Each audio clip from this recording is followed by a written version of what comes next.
La Bible en un an. Lecture du 22 mars. Luc, chapitre 5, versets 12 à 28. Jésus était dans une de ces villes, et voici, un homme couvert de lèpre, l'ayant vu, tomba sur sa face et lui fit cette prière. « Seigneur, si tu le veux, tu peux me rendre pur. » Jésus étendit la main, le toucha et dit, « Je le veux, sois pur. » Aussitôt la lèpre le quitta. Puis il leur ordonna de n'en parler à personne. Mais, dit-il, va te montrer au sacrificateur et offre pour ta purification ce que Moïse a prescrit afin que cela leur serve de témoignage. Sa renommée se répandait de plus en plus et les gens venaient en foule pour l'entendre et pour être guéris de leur maladie. Et lui, il se retirait dans les déserts et priait. Un jour, Jésus, enseigné des pharisiens et des docteurs de la loi, était là assis, venu de tous les villages de la Galilée, de la Judée et de Jérusalem. Et la puissance du Seigneur se manifestait par des guérisons. Et voici, des gens portant sur un lit un homme qui était paralytique cherchaient à le faire entrer et à le placer sous ses regards. Mais comme ils ne savaient par où l'introduire à cause de la foule, ils montèrent sur le toit et ils le descendirent par une ouverture, avec son lit, au milieu de l'assemblée devant Jésus.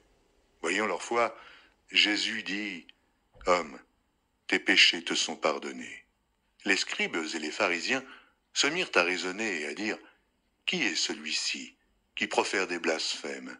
Qui peut pardonner les péchés si ce n'est Dieu seul ?» Jésus, connaissant leurs pensées, prit la parole et leur dit, « Quelles pensées avez-vous dans vos cœurs? Lequel est le plus aisé de dire, tes péchés te sont pardonnés, ou de dire, lève-toi et marche? Or, afin que vous sachiez que le Fils de l'homme a sur la terre le pouvoir de pardonner les péchés, je te l'ordonne, dit-il au paralytique. Lève-toi, prends ton lit, et va dans ta maison. Et à l'instant, il se leva en leur présence, prit le lit sur lequel il était couché, et s'en alla dans sa maison, glorifiant Dieu. Tous étaient dans l'étonnement, et glorifiaient Dieu. Remplis de crainte, ils disaient, « Nous avons vu aujourd'hui des choses étranges. » Après cela, Jésus sortit, et il vit un publicain nommé Lévi, assis au lieu des péages. Il lui dit, « Suis-moi. » Et, laissant tout, il se leva et le suivit. Nombre, chapitre 33, versets 40 à 56.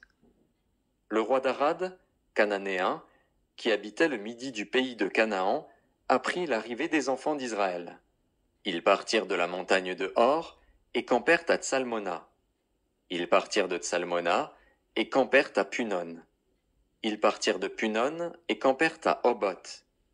Ils partirent d'Oboth et campèrent à Idjé-Abarim sur la frontière de Moab. Ils partirent d'Idjé-Abarim et campèrent à Dibon-Gad. Ils partirent de Dibon-Gad et campèrent à Almon-Diblataïm. Ils partirent d'Almon-Diblataïm et campèrent aux montagnes d'Abarim, devant Nebo. Ils partirent des montagnes d'Abarim et campèrent dans les plaines de Moab, près du Jourdain, vis-à-vis de Jéricho. Ils campèrent près du Jourdain, depuis Beth-Jéchimoth jusqu'à Abel-Sittim, dans les plaines de Moab. L'Éternel parla à Moïse dans les plaines de Moab, près du Jourdain, vis-à-vis de Jéricho.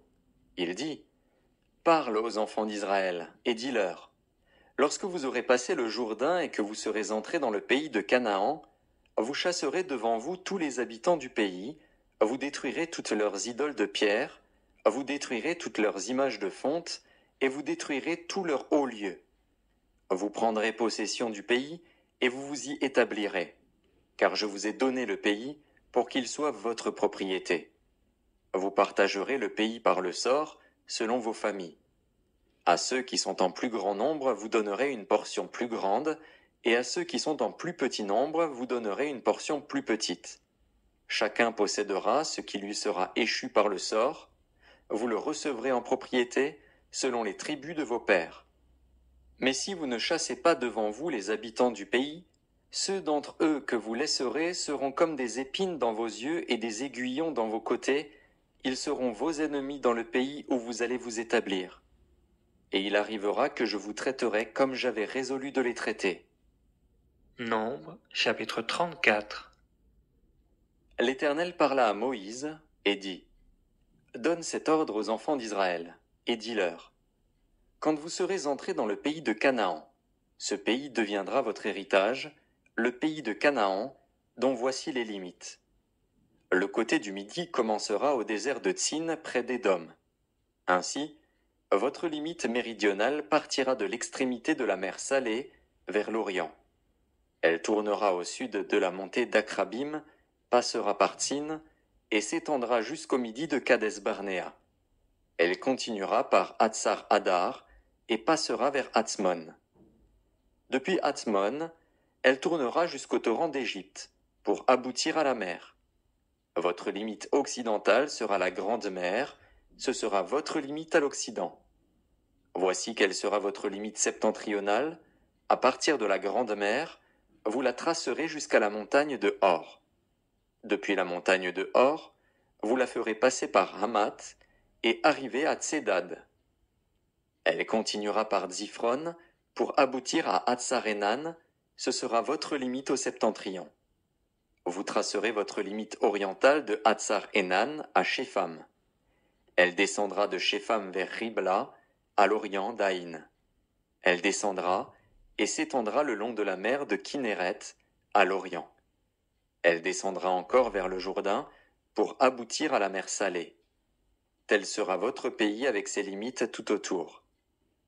Moïse transmit cet ordre aux enfants d'Israël et dit, C'est là le pays que vous partagerez par le sort et que l'Éternel a résolu de donner aux 9 tribus et à la demi-tribu.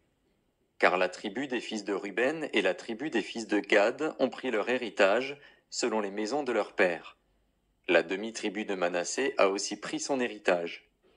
Ces 2 tribus et la demi-tribu ont pris leur héritage en deçà du Jourdain, vis-à-vis de Jéricho, du côté de l'Orient. L'Éternel parla à Moïse et dit, Voici les noms des hommes qui partageront entre vous le pays, le sacrificateur Éléazar et Josué, fils de Nun. Vous prendrez encore un prince de chaque tribu pour faire le partage du pays. Voici les noms de ces hommes. Pour la tribu de Juda, Caleb, fils de Jéphuné. Pour la tribu des fils de Siméon, Samuel, fils d'Ammiud. Pour la tribu de Benjamin, Élidad, fils de Kislon. Pour la tribu des fils de Dan, le prince Buki, fils de Jogli. Pour les fils de Joseph, pour la tribu des fils de Manassé, le prince Haniel, fils d'Éphod. Et pour la tribu des fils d'Éphraïm, le prince Kemuel, fils de Shiftan. Pour la tribu des fils de Zabulon, le prince Élitsaphan, fils de Parnak. Pour la tribu des fils d'Issachar, le prince Paltiel, fils d'Azan. Pour la tribu des fils d'Azer, le prince Aïud, fils de Shelomi. Pour la tribu des fils de Nephtali, le prince Pédaël, fils d'Ammiud. Tels sont ceux à qui l'Éternel ordonna de partager le pays de Canaan entre les enfants d'Israël. Nombre, chapitre 35. L'Éternel parla à Moïse, dans les plaines de Moab, près du Jourdain, vis-à-vis de Jéricho. Il dit, Ordonne aux enfants d'Israël d'accorder aux Lévites, sur l'héritage qu'ils posséderont, des villes où ils puissent habiter. Vous donnerez aussi aux Lévites une banlieue autour de ces villes. Ils auront les villes pour y habiter, et les banlieues seront pour leur bétail, pour leurs biens et pour tous leurs animaux.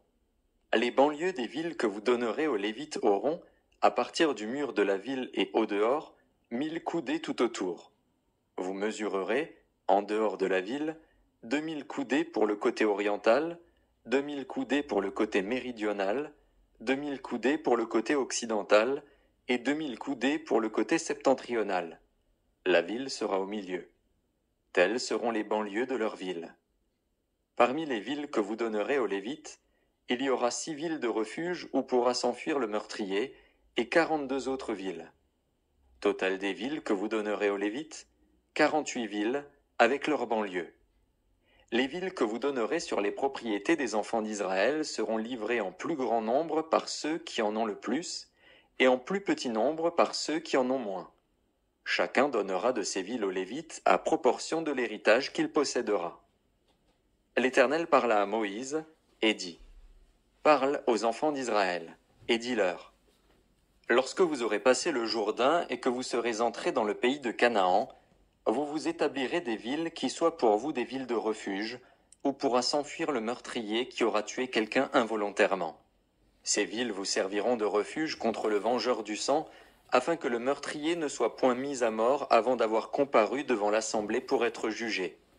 Des villes que vous donnerez, 6 seront pour vous des villes de refuge. Vous donnerez 3 villes au-delà du Jourdain, et vous donnerez 3 villes dans le pays de Canaan.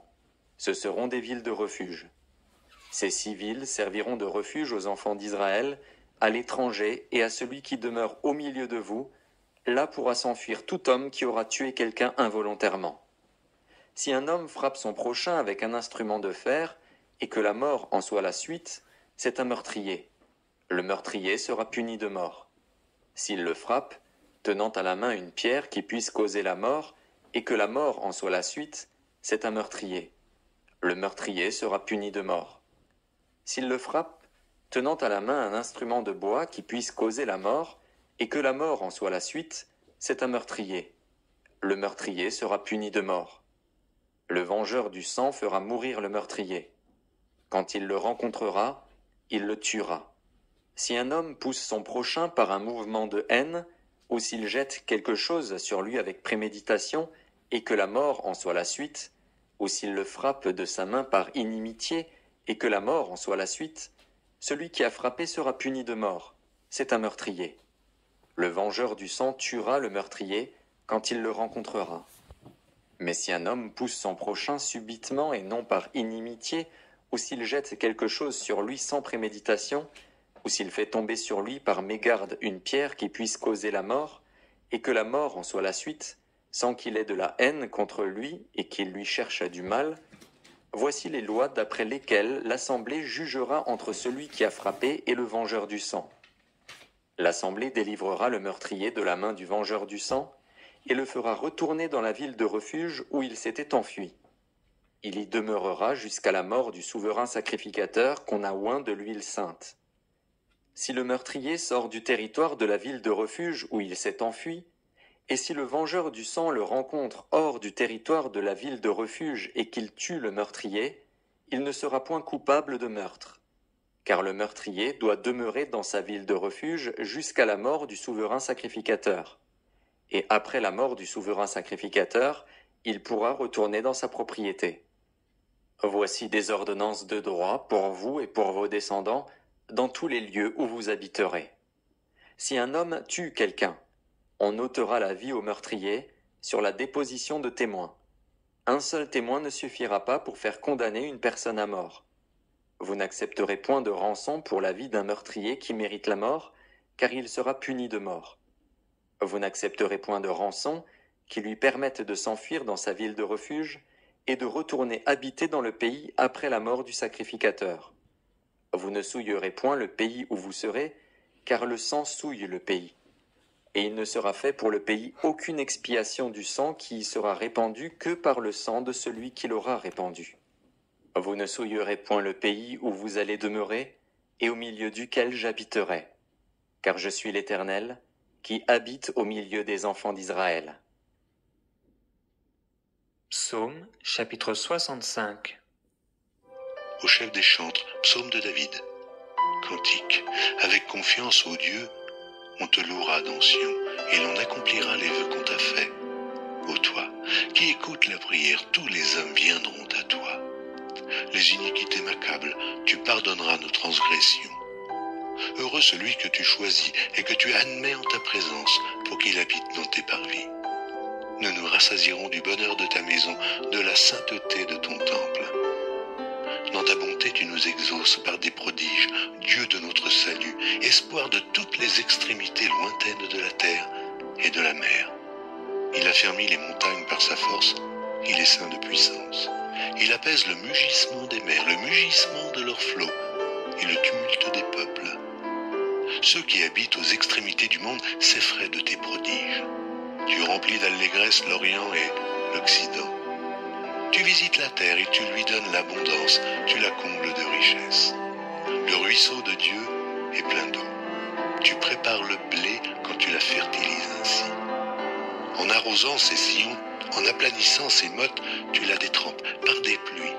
Tu bénis son gel. Tu couronnes l'année de tes biens et tes pas versent l'abondance. Les plaines du désert sont abreuvées et les collines sont ceintes d'allégresse. Les pâturages se couvrent de brebis et les vallées se revêtent de froment. Les cris de joie et les chants retentissent. Proverbe, chapitre 11, verset 23. Le désir des justes, c'est seulement le bien. L'attente des méchants, c'est la fureur.